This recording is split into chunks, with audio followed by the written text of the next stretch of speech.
Hello friends, welcome back to SK guidance channel. आज हम बहुत ही प्रेस्टिजियस पोस्ट के बारे में बात करेंगे। IAS, how to become an IAS officer.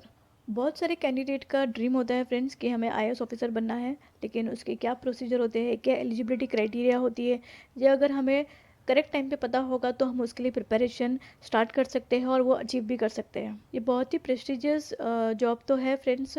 इसमें आपको बहुत पावर मिलती है, लेकिन उसके साथ साथ ही आपको रिस्पॉन्सिबिलिटीज़ भी बहुत होती है। अगर आपको सोसाइटीज़ के लिए कुछ करना है, उनके बेटरमेंट के लिए, देन आप ज़रूर ऑप्ट कीजिए ये पोस्ट और इसके लिए प्रिपरेशन कीजिए। इस वीडियो में हम देखेंगे एलिजिबिलिटी क्राइटेरिया, एजुकेशन क्वालिफिकेशन क्या रिक्वायर्ड होती है इसमें, देन आपकी एज लिमिट क्या होनी चाहिए, okay. Then number of attempts होते हैं इसमें कि आप इतनी बार ही अटैम्प्ट कर सकते हो, उसके बाद नहीं होगा। देन सिलेक्शन प्रोसीजर क्या है, पेपर पैटर्न क्या है, ऑप्शनल सब्जेक्ट्स होते हैं फ्रेंड्स, उसके बारे में हम इन डिटेल सब्जेक्ट्स के बारे में देखेंगे कि क्या क्या ऑप्शंस आपके पास होते हैं।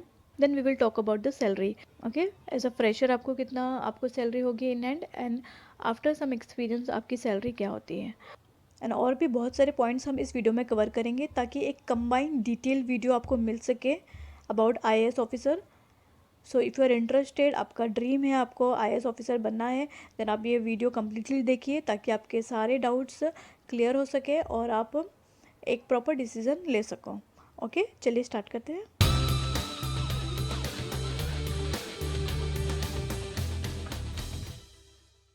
सबसे पहले हम देखेंगे friends, what is IAS.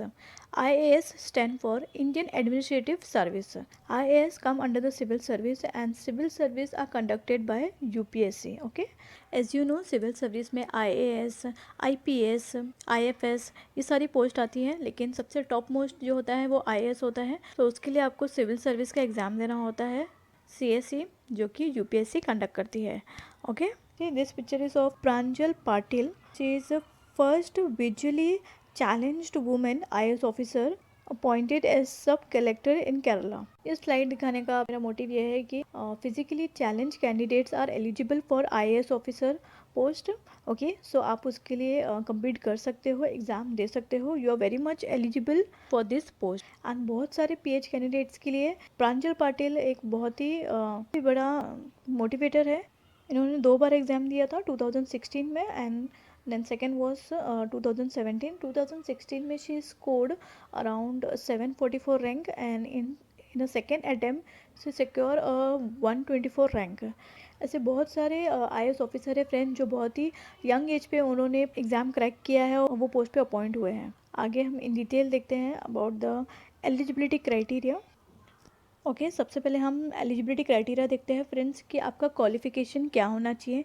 C friends, अगर आपने ग्रेजुएशन किया हुआ है किसी भी डिसिप्लिन से, then you are eligible for this post. इसमें आपका कोई परसेंटेज रिक्वायरमेंट नहीं होता है कि आपको 100 परसेंटेज चाहिए। The main thing is graduate, okay. अगर आपने डिग्री किया है देन यू आर एलिजिबल। इसमें एक चीज़ मैं यहाँ पे ऐड करना चाहूँगी फ्रेंड्स, आप टेक्निकल फील्ड से हो या मेडिकल फील्ड से हो या कोई भी दूसरी फील्ड से हो, आप ये पोस्ट के लिए अप्लाई कर सकते हो। बहुत सारे आईएएस ऑफिसर है जो कि इंजीनियर है, बहुत सारे ऑफिसर है जो कि मेडिकल फील्ड से है, लॉ फील्ड से है, ओके, और या फिर आर्ट्स फील्ड से है। लेकिन अगर आपने पहले से ही डिसाइड किया हुआ है कि आपको आईएएस ऑफिसर बनना है, थोड़ा भी इंटरेस्ट अगर आपका आर्ट्स की तरफ है, देन आई विल सजेस्ट कि आप आर्ट्स कोर्स परस्यू कीजिए, बिकॉज उसमें जो सब्जेक्ट्स होते हैं, आप जो भी बीए करते हो सोशियोलॉजी में, हिस्ट्री में, पॉलिटी, इकोनॉमिक, ऐसे सब्जेक्ट्स में करते हो तो आपके लिए एक बेनिफिशियल हो जाता है जब आप यूपीएससी का एग्ज़ाम देते हो, क्योंकि उसमें आपको ऑप्शनल सब्जेक्ट में भी वो मिलता है, प्लस आपका जो ऑब्जेक्टिव क्वेश्चंस होते हैं उसमें भी आपके ये सारे सब्जेक्ट्स कवर किए जाते हैं। तो आपके लिए प्लस पॉइंट हो सकता है, बट अगर आपको इंटरेस्ट है इसमें तो ही आप इसको कंटिन्यू कीजिए, अदरवाइज आप अपने पसंद के कोई भी कोर्स में अपना डिग्री कंप्लीट कर सकते हो और उसके बाद में आप अप्लाई कर सकते हो। और कौन से ऑप्शनल सब्जेक्ट्स होते हैं आपके पास में, इसके बेसिस पे आप एग्ज़ाम क्रैक कर सकते हो, वो भी हम इन डिटेल आगे देखेंगे। एज लिमिट आपकी होनी चाहिए 21 टू 32 ईयर्स तक आप अप्लाई कर सकते हो। इसमें कुछ रिलैक्सेशंस भी आते हैं फ्रेंड्स फॉर वेरियस कैटेगरी, वो हम आगे डिस्कस करेंगे। The most important thing is you should be a Indian citizen, okay. अगर आप इंडियन सिटीजन हो तो ही आप अप्लाई कर सकते हो आईएएस ऑफिसर की पोस्ट के लिए। अभी हम देखेंगे number of attempts allowed. See friends, अगर आप अनरिजर्व कैटेगरी, जनरल कैटेगरी में आते हो तो आप 6 बार ये एग्ज़ाम दे सकते हो, 6 अटेम्प्ट आप कर सकते हो टिल द एज ऑफ 32। जैसे मैंने अभी आपको एज लिमिट बताया 32 तक आप एलिजिबल हो। देन अगर सपोज आप ओबीसी कैटेगरी में आते हो तो आपको 3 साल का रिलैक्सेशन मिलता है, मीन्स 35 ईयर तक आप अप्लाई कर सकते हो और इसमें आपको 9 अटेम्प्ट्स मिलते हैं। अगर आप फिजिकली चैलेंज्ड हो जनरल कैटेगरी में देन आपको 9 अटेम्प्ट मिलता है। एंड SC ST के लिए कोई लिमिट्स नहीं है, आप कितने बार भी अटेम्प्ट कर सकते हो एग्ज़ाम, लेकिन इसमें एज की लिमिट है, आप 37 ईयर तक ही अप्लाई कर सकते हो, मीन्स आपको 5 ईयर का रिलैक्सेशन मिलता है। एंड फॉर फिजिकली चैलेंज्ड अगर आप SC ST में आते हो देन आपको कोई लिमिट्स नहीं है, आप कितनी बार भी एग्ज़ाम दे सकते हो। एंड एज लिमिट होगा आपका 42 ईयर, मीन्स आपको 10 ईयर का रिलैक्सेशन मिलता है। फॉर एक्स सर्विसमैन 9 अटेम्प्ट आपको मिलते हैं till the age of 37 year. Okay friends, अभी हम selection procedure and paper pattern के बारे में बात करेंगे। See friends, there are 3 stages of the CSE। पहला स्टेज है प्रिलिमिनरी एग्जामिनेशन, ये ऑब्जेक्टिव टाइप्स होता है, MCQ टाइप्स होता है। ओके, जिसमें आपको 4 ऑप्शन दिए जाते हैं। ये एग्ज़ाम आपका जून में कंडक्ट किया जाता है। देन सेकेंड स्टेज है आपका मेन एग्ज़ाम। जैसे ही आप प्रिलिमिनरी एग्ज़ाम क्रैक कर लेते हो आप एलिजिबल हो उसके लिए, देन उसके बाद में आप मेन एग्ज़ाम दे सकते हो। ये सब्जेक्टिव पेपर होता है, रिटन एग्जामिनेशन होता है। It is conducted in the month of September. Optional subjects होते हैं वो सिलेक्ट करने होते हैं एंड उसके बेसिस पे आप रिटन एग्जामिनेशन देते हो। आपके पास क्या ऑप्शनल सब्जेक्ट्स होते हैं और कितने पेपर्स मेंस में आते हैं, ये सारी चीज़ें हम पेपर पैटर्न में देखते हैं। Then the third stage is interview round. Okay, आपका पर्सनल इंटरव्यू होता है। फ्रेंड्स, जो भी आपका मेरिट लिस्ट होती है वो मेन एग्जाम और पर्सनालिटी एग्जाम्स के बेसिस पे होता है आपका फाइनल मेरिट लिस्ट। प्रिलिमिनरी जो एग्जाम्स होता है फ्रेंड्स, वो आपका 2 पेपर होता है, each for 200 marks, means total आपका 400 मार्क्स का ऑब्जेक्टिव्स पेपर होता है। देन जब आप उसमें क्वालिफाइड हो जाते हो देन आपको मेंस एग्जाम देना होता है, जो कि 9 पेपर होता है। ओके, ये काफ़ी बड़ा होता है फ्रेंड्स, और हर एक पेपर का जो वेटेज होता है वो 250 मार्क्स का होता है। टोटल आपका हो जाता है 1750 मार्क्स आपका होता है। ओके, देन थर्ड आपका इंटरव्यू होता है जो कि 275 मार्क्स का होता है। ये आपका अराउंड कुछ 20-30 मिनट्स का डिस्कशन होता है with UPSC panel. Okay, then अगर आप ये दोनों मार्क्स को कंबाइन करोगे तो 2025 का आपका टोटल होता है। ओके, इसके बेसिस पे आपका मेरिट लिस्ट होता है, मीन्स यही आपका मेन होता है। इसमें आपको बहुत ही अच्छी तरह से आपका परफॉर्मेंस देना होता है। इसके लिए जब आप मेंस के लिए जो सब्जेक्ट्स सेलेक्ट करते हो, जो ऑप्शनल सब्जेक्ट होते हैं, वो बहुत ही अच्छी तरह से आपको सेलेक्ट करना है जिसमें आप अच्छी तरह से स्कोर कर सको। आप यहाँ पे आपके पास 48 ऑप्शनल सब्जेक्ट्स होते हैं जिसमें से आपको एक जो सेलेक्ट करना होता है। आप अपने कोर्स के अकॉर्डिंग यहाँ पे सब्जेक्ट सेलेक्ट कर सकते हो। जैसे देखिए, अगर आप साइंस बैकग्राउंड से हो, agriculture, botany, physics, chemistry, animal husbandry, then medical science, zoology. Okay, ये सारे सब्जेक्ट आप अगर आप साइंस बैकग्राउंड से हो तो कर सकते हो, या फिर अगर आप इंजीनियरिंग बैकग्राउंड से हो तो आप civil engineering, electrical engineering, mathematics ये सब कर सकते हो। अगर आप कॉमर्स बैकग्राउंड से हो तो कॉमर्स, इकोनॉमिक्स, मैनेजमेंट ये सारे सब्जेक्ट ले सकते हो।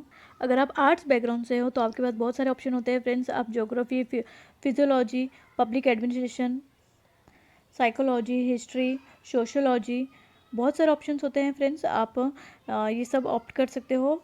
और अगर आप लॉ से हो, आपने लॉ किया है, देन उसके बाद में भी आप कर सकते हो, आपके पास ऑप्शंस होते हैं। और एल्स आप जो लिटरेचर है उसमें भी कर सकते हो, आपका जो रीजनल लैंग्वेज है उसमें कर सकते हो, हिंदी, कन्नड़ा, कोंकणी, बंगाली, देन पंजाबी, संस्कृत, सिंधी, बहुत सारे उर्दू लैंग्वेजेस हैं, बहुत सारे रीजनल लैंग्वेजेस भी है फ्रेंड्स, आप ये सब भी कर सकते हो। सो सबसे पहले फ्रेंड्स आपको आपका जिसमें इंटरेस्ट है उसमें आप अपना ग्रेजुएशन कंप्लीट कीजिए। देन जिसमें आपका सब्जेक्ट बहुत ही अच्छा है, आप कंफर्टेबल हो, आपका नॉलेज उसमें काफ़ी डेप्थ है, तो आप उस सब्जेक्ट को चूज़ कीजिए ताकि आप उसको अच्छी तरह से क्रैक कर सकते हो और स्कोर भी ज़्यादा से ज़्यादा आप मार्क्स उसमें कर सकते हो। अभी हम पेपर पैटर्न देखते हैं फ्रेंड्स। नंबर ऑफ स्टेज मैंने आपको बताया हुआ है 3 होते हैं, preliminary, mains and interview. Number of paper आपका प्रिलिमिनरी में 2 होता है और मेंस में 9 पेपर होते हैं।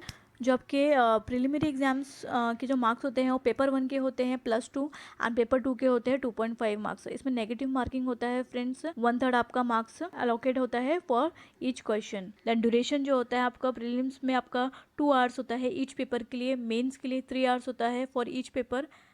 Now we will talk about IAS salary as per the 7th pay commission. Okay, देखिए फ्रेंड, जो IAS ऑफिसर को जो सैलरी मिलती है वो उनके ग्रेड के हिसाब से मिलती है। और जो उनके ग्रेड्स होते हैं वो उनको मिलते हैं on the basis of their experience and some time on their performance also उनको प्रमोट किया जाता है। IAS salary is divided into 8 grades. Each grades has a fixed basic pay and grade pay. देखिए फ्रेंड्स, जो भी आपकी salary होती है उसमें आपका बेसिक पे, grade pay, DA, HRA, medical allowance, बहुत सारी फैसिलिटीज़ होते हैं। सैलरी के अलावा भी आपको बहुत सारी फैसिलिटीज़ मिलती हैं। अगर हम जूनियर पोस्ट की बात करें, sub divisional magistrate level, under secretary, assistant secretary, then आपकी स्टार्टिंग सैलरी होगी around 60K per month. Okay, and जैसे ही आपका एक्सपीरियंस बढ़ता है, आफ्टर सम टाइम आपके ग्रेड्स बढ़ते हैं, then your salary will be 2.5 lakh per month. Post के अकॉर्डिंग बहुत सारे लेवल्स होते हैं friends. If you want post wise में सैलरी डिस्कस करूँ, देन आप मुझे कमेंट कर सकते हैं। Then detail about the post and their salary and the year of experience के बेसिस पे मैं आपको वीडियो प्रोवाइड कर दूंगी। स्टार्टिंग के जो पोस्ट होते हैं फ्रेंड्स, वो अराउंड 1 to 4 ईयर का आपका होता है ड्यूरेशन। उसके बाद में आपको हायर ग्रेड्स मिलते हैं। आई थिंक फ्रेंड्स, मैंने इसमें बहुत सारे पॉइंट्स कवर किए हैं about eligibility, about exam pattern, आपके ऑप्शनल सब्जेक्ट्स भी मैंने इसमें बताए हुए हैं कि क्या क्या होते हैं। देखिए फ्रेंड्स, मैंने 48 ऑप्शनल सब्जेक्ट्स आपको बताए हुए हैं, और एल्स अगर आप उसको बहुत जगह पे आपको 26 मिलेगा। 26 कैसे होता है, तो अगर आप बाकी सब्जेक्ट्स काउंट करोगे तो वो अराउंड 25 होता है, और आपका जो रीजनल लैंग्वेजेस होते हैं उसको एक ही दिया गया है, मतलब कम कॉम्बिनेशन में एक काउंट किया है, तो वो 26 हो जाता है।